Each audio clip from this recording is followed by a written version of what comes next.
for the invitation, and just like to share my experience at the Office of the Children Commissioner in relation to issue of child participation and in this digital world.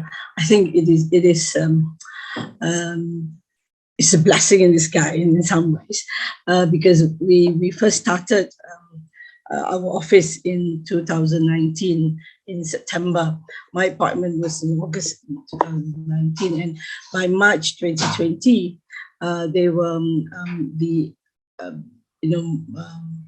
pandemic came, and then we then had to stay at home, and all the SOP comes in, and we were not able to meet children ourselves, being children commissioner, and I was not able to do a lot of things at first. Then we then thought, oh, why don't we do things online?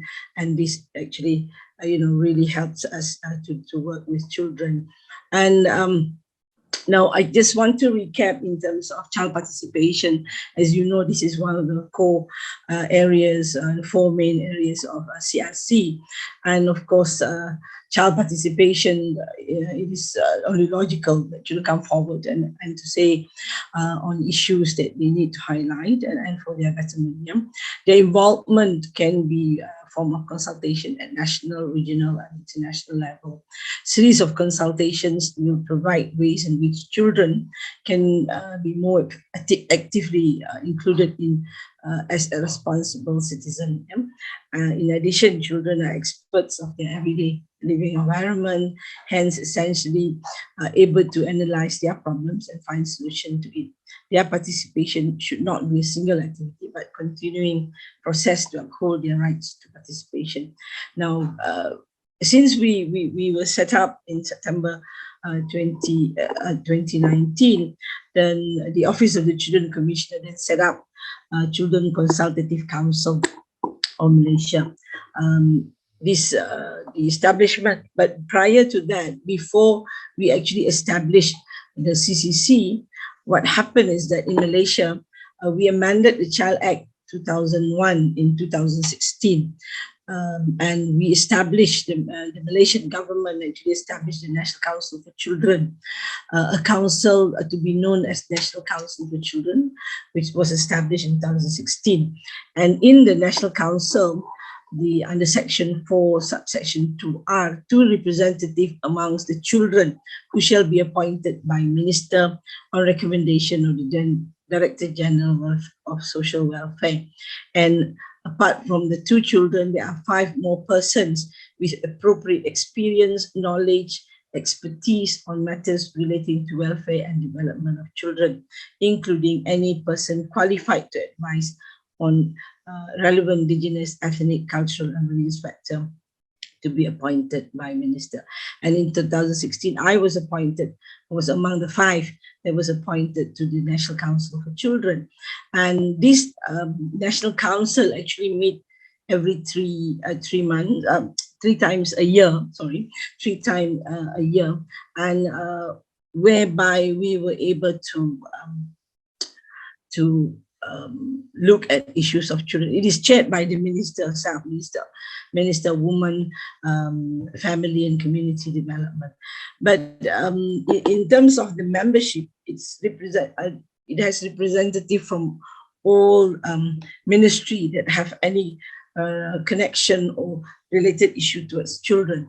And when we have our meetings, face-to-face meeting, the children will be given the opportunity to talk about the issues that are close to their heart, and those matters will be considered by the meeting and by the minister. Then when the OCC was set up, we set up the Consultative Council for Children. Now, this Consultative Council consists of 20 members between the age of 10 to 17 years, including those with special needs, refugees, undocumented children. So we have included all of them in our Consultative Council. And to ensure good representation, 15 members are selected from the Peninsular Malaysia, whereas other 5 is from Sabah and Sarawak, the Borneo states. And members are appointed for a period of 2 years if a member turns 18, the replacement member will be appointed. And we have just sort of set up also the alumni of the Children Consultative Council. So as soon as a child become 18, then that person goes into the alumni group so that they will carry on helping the younger ones and carry on with the discussion about children. A president, vice president, secretary, and vice secretary are elected amongst the members. So what happened is that when we first appoint this group of children, we invited them to come and they will have their own online meeting. And this was done online because we were not able to have a face-to-face meeting. Then they elect their own president, vice president, and they the Consultative Council meet at least 3 times a year also, and CCC may be tasked on behalf of OCC to engage with other children. The tour is thoroughly explained to all CCC members prior to their official appointments. So we also get, we write letters, we get consent so that these children would be able to come for meetings, if it's face-to-face. But and usually when they come for meetings, we have their parents to accompany them. They are chaperoned by adult. And this was the first meeting that we had. This was a first consultation we had with children before we actually appoint our CCC. There was about 40 children, and this was in December 2019. And thereafter, after that, we were not able to meet any children anymore. And the purpose of the Children Consultative Council is to provide a platform in gathering input from children across Malaysia on their rights, including issues which children face. I mean, any problems, any complaint that they felt that their human rights are being violated.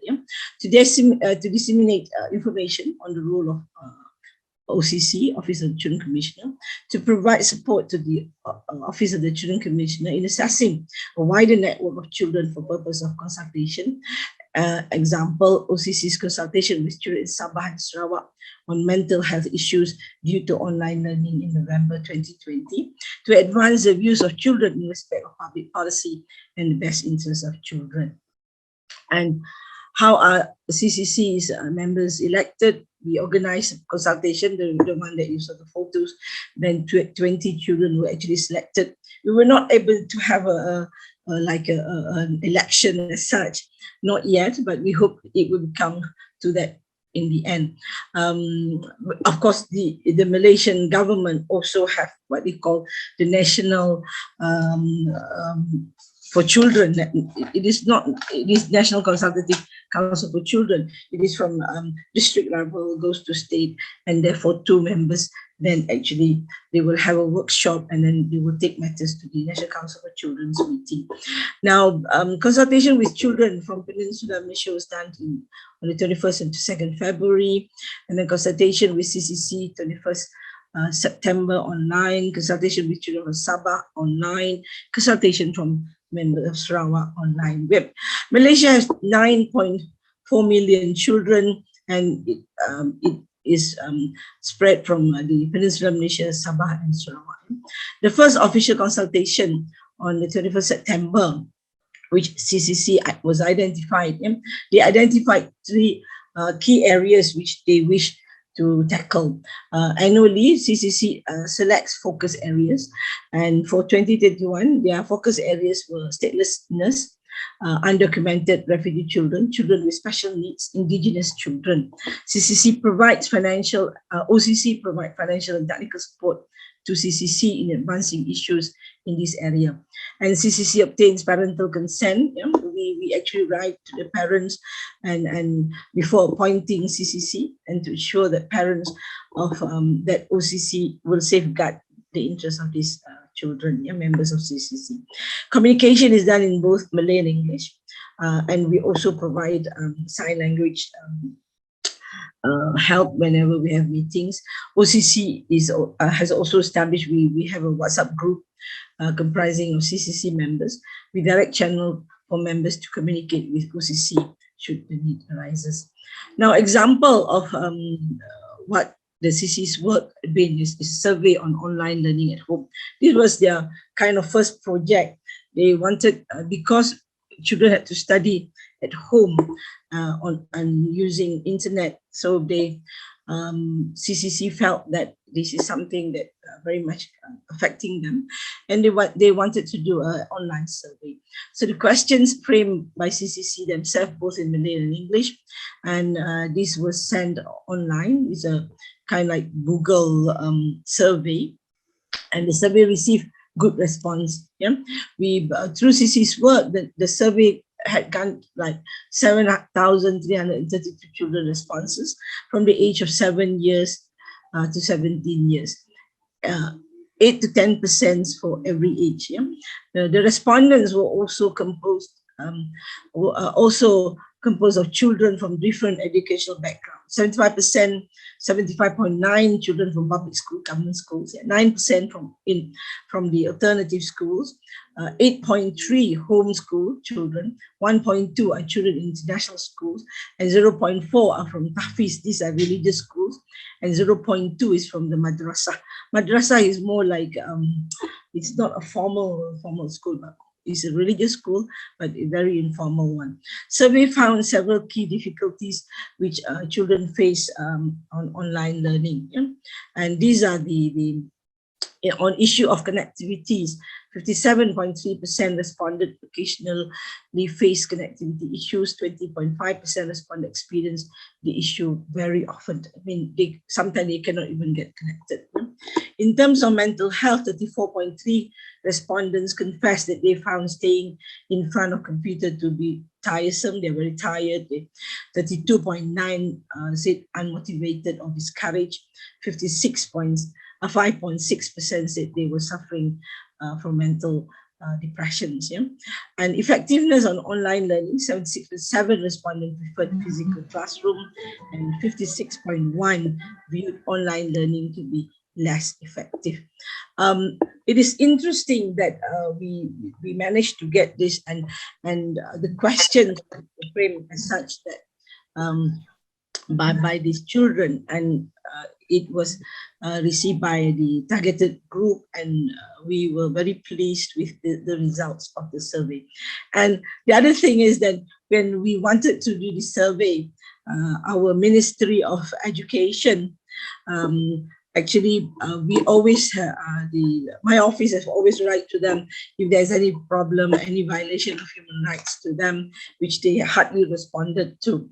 And then the moment that they found out that the children wanted to do this online survey, they contacted OCC, the Office of the Children Commissioner, and requesting for a meeting, saying that any form of research or survey must go through the ministry. And as a human rights institution, I said, well, we are a human rights body. We do not actually have to ask for any permission. This is the children's right to do a survey, and with something which is close to their heart. So we are so happy that it came out in this way, and children, when we would share the results of the survey. Now, the other thing is that in terms of child participation, the other one is that participation of CCC president as a panelist in Safe School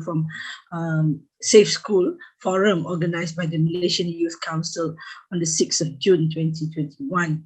The forum managed to identify several key issues relating to the safety of children in school, verbal abuse by teachers, period sports checks, and also bullying. Participation of CCC in online virtual sharing with Scottish Young Person and Children's Commissioner, exchanging ideas between CCC and the Scottish Young Advisors equivalent on their respective work, which was very interesting, a sharing session that we had. And the other one is the 2 consultations with CCC were facilitated by UNICEF consultants on the 20th and 22nd February 2021 to identify practical steps towards the implementation of Suhakam's strategic plan, particularly establishment of children's complaint channel for Suhakam and also on gender, child and disability rights. Now, because we have to do all this online, we were not able to have a face-to-face meeting. We have always, the guidelines that has just been explained previous to my presentation is very important. We actually have to explain to these children the do's and the don'ts, and we would like them to understand that there are also certain danger being online, and that is something that we have done before our consultation with these children. And then OCC also managed to identify specific issues with children in Sabah and Sarawak which they face in online learning through engagement with CCC on the 7th of November 2020. Example, inability of gadgets. The problem with online learning and online communications, we have, even for members of CCC in Sabah and Sarawak, in Sabah in particular, there are times that they were not able to satisfactorily join the meeting because the line was so bad. And there are cases where they do not even have a proper laptops. Some children, the undocumented children, do not have proper gadgets. And these are some of our challenges in terms of consultation or child participation online. And what we have done also for each of the meetings and any children's participations online, we actually pay them a certain amount of money for them to pay for the line. If they can use a handphone, they would pay and they would be able to use a handphone, and then we pay for the line as well. But they also have, we also work with some NGOs where they actually will take these children with their parents to a certain area where the line is much better, so that they could participate in this and communicate with us in the meetings. So in that respect, our challenges in terms of the digital world is much greater than some countries. Yeah, because we have a lot of problems, or we are still behind in terms of the internet line, and therefore when the reason why the children did the online learning survey was because almost half of the children did not actually have access to internet, and therefore were the lost generation in terms of education. They were lagging behind. They were not able to do that. And during the 2 years, 2020 to 2021, I think OCC has been writing to ministers, to ministries, and asking them that something had to be done quickly if this pandemic is not going to end, and if schools are not going to be open. There are so many children that are being either going to leave schools, and this is also quite this has been proved that through UNICEF. I think UNICEF had a research done, and when they asked some of these low-income group children in Kuala Lumpur, they were saying that because they were not able to carry on with the study online in 2020, they decided not to go to school. In fact, do not want to register for school in 2021. And this is sad. And also recently, when the minister actually made answering some question in Parliament, the minister actually said about 475 children actually stopped schooling and were not able to go to carry on with online learning. And some actually end up getting married. These are young child marriages. To me, is very sad, but this what happened when you don't have proper facilities in terms of the digital world. And we also have, apart from this, I think this is my last slide. Apart from that, what we also have done was we also have an online webinar on issues of online challenges towards children, the do's and the don'ts, and then we talk about the safety of children to be online. These were organized, and there's so many NGOs in Malaysia, in particular Childline, which actually organize such programs. Now, in terms of child participation at large, as you already know, Malaysia has one particular not states, actually, is Petaling Jaya City Councils. They have actually set up their Children Consultative Council for Petaling Jaya, whereby they become part and parcel of the city councils and were involved in making decisions and making suggestions to the city councils of Petaling Jaya. So with that, I stop. Thank you very much for listening. Thank you.